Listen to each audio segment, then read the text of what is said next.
নমস্কার বন্ধুরা, সবাই কেমন আছো? রকমারি রান্নাঘরে আরও একটা চটপটা রেসিপিতে তোমাদের সবাইকে স্বাগত।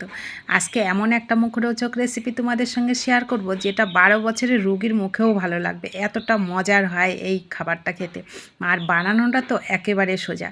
যে কেউ যখন তখন এই সুন্দর রেসিপিটা একটু খেয়াল করলেই বানিয়ে খেতে পারবে। এতটা মজার আর এতটা সুস্বাদু এই খাবারটা। তো সেটাই আজকে তোমাদের সঙ্গে শেয়ার করব। আশা করি সবারই ভালো লাগবে। সবাই সাথে থাকো সুন্দর রেসিপিটা শেষ পর্যন্ত দেখার জন্য। আর যারা আমার চ্যানেলে নতুন তারা প্লিজ চ্যানেলটা একটু সাবস্ক্রাইব করে পুরো ভিডিওটা দেখতে থাকো। যারা সাবস্ক্রাইব করেছো তাদের তো অসংখ্য ধন্যবাদ। তো দেখো, এটা তৈরি করব আমি সুজি দিয়ে, যার জন্য প্রথমে উনুনে কড়াই বসিয়ে আমি 1 বাটি সুজি দেবো। তার জন্য আমি 1.5 বাটি জল দিয়ে দিলাম, একটু লবণ দিলাম। জলটা একটু হালকা গরম করে নেব। জলটা যখন গরম হয়ে যাবে তখন এই যে 1 বাটি সুজি দেব। গ্যাসের ফ্লেমটাকে লো করে রেখে একদম সুজিটাকে এইভাবে দেব, তাহলে আর কোনো রকম দলা পেকে যাবে না। সুজিটা খুব সুন্দর একটা মণ্ড তৈরি হয়ে যাবে। দেখো কত সুন্দর। গ্যাসের ফ্লেমটাকে অবশ্যই কিন্তু লো করে রাখবে, তাহলে সুন্দর সুজিগুলোও নরম হয়ে যাবে আর মণ্ডটাও খুব সুন্দর তৈরি হয়ে যাবে। তো আমি গ্যাসের ফ্লেমটাকে লো করে রেখে সুন্দর মণ্ডটা তৈরি করে নিলাম। হালকা একটু যখন একটু ডোর মতন হয়ে যাবে তখন গ্যাসের ফ্লেমটা একদম অফ করে দেব। তারপর হালকা গরম থাকতে থাকতে এগুলোকে আমি হাতে, মানে হাতটা দেওয়া যাবে এরকম অবস্থায় এগুলোকে নামিয়ে একটা থালাতে নিয়ে নিলাম।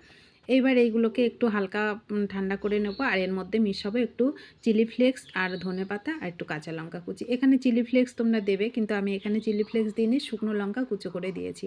1 চামচ তেল দিয়েছি। চিলি ফ্লেক্সটা দিলে খুব সুন্দর এর সঙ্গে মানে সেট হয়ে যায় ডোরটার সঙ্গে। তো আমি আমার কাছে চিলি ফ্লেক্সটা ছিল না বলে আমি এটা দিয়েছি। এটাতেও ভালো লাগে শুকনো লঙ্কা কুচি করে দিয়ে।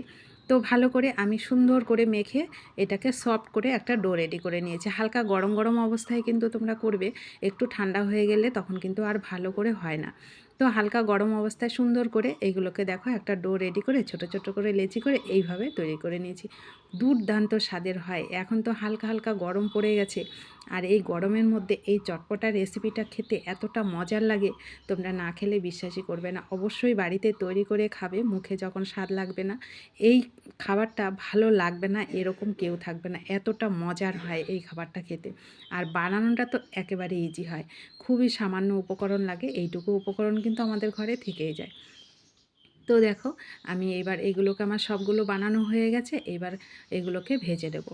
গ্যাসের ফ্লেমকে মিডিয়াম টু লোতে করে রেখে আস্তে আস্তে 5 থেকে 7 মিনিট ধরে এগুলোকে ভাজলে খুব সুন্দর মুচমুচে হয়, আর ভেতরটা বেশ সুন্দর ফাঁপা হয়। আর যে কিছু দিয়ে খেতে কিন্তু খুব মজার লাগে। তো আমি এইগুলো খাবো আজকে হচ্ছে তেঁতুলের চাটনি। তেঁতুলটাকে প্রথমে ভিজিয়ে রেখে চিপড়ে গাঁটটা নিয়ে নিয়েছি, আর এটাকে একটু হালকা লবণ, চিনি আর একটু লঙ্কার গুঁড়ো দিয়ে খুব সুন্দর টক ঝাল চাটনির মতন করে নিয়েছি। এই চাটনিটা দিয়ে এগুলো খেতে অসম্ভব মজার হয়। তোমরা এই হালকা হালকা গরমে এই সুন্দর খাবারটা অবশ্যই একবার বাড়িতে তৈরি করে খেয়ে দেখবে কতটা মজা। আর সবাইকে শেয়ার করে দেবে, যেন সবাই সুন্দর রেসিপিটা তৈরি করে খেতে পারে। দেখো কত সুন্দর চাটনিটা আমার রেডি হয়ে গেল, তেঁতুলের চাটনি। আর হচ্ছে এই যে গরম গরম এই ভাজাগুলো। তো দেখো রেডি হয়ে গেল সবগুলো অসম্ভব মজার রেসিপি। অবশ্যই বাড়িতে তৈরি করে খাবে। আর ভিডিওটি ভালো লাগলে ভিডিওটিতে একটু লাইক করবে, সবাইকে শেয়ার করে দেবে। ইউটিউব থেকে দেখলে ইউটিউব চ্যানেলটা প্লিজ একটু সাবস্ক্রাইব করে দেবে। তো সবাই ভালো থাকবে, সুস্থ থাকবে। এই সুন্দর রেসিপিটা অবশ্যই বাড়িতে তৈরি করে খেয়ে কমেন্ট করতে কিন্তু ভুলবে না। কে কোথা থেকে দেখছো, আমার ভিডিওগুলো তোমাদের কেমন লাগে, কেমন ভিডিও তোমাদের দেখতে ভালো লাগে, অবশ্যই একটু কমেন্ট করবে। কমেন্ট না করলে তোমাদের সঙ্গে তো আর কথা হয় না। তো কমেন্ট করলেই বোঝা হয় সবাই কেমন ভিডিও পছন্দ করো কিংবা খাবার পছন্দ করো।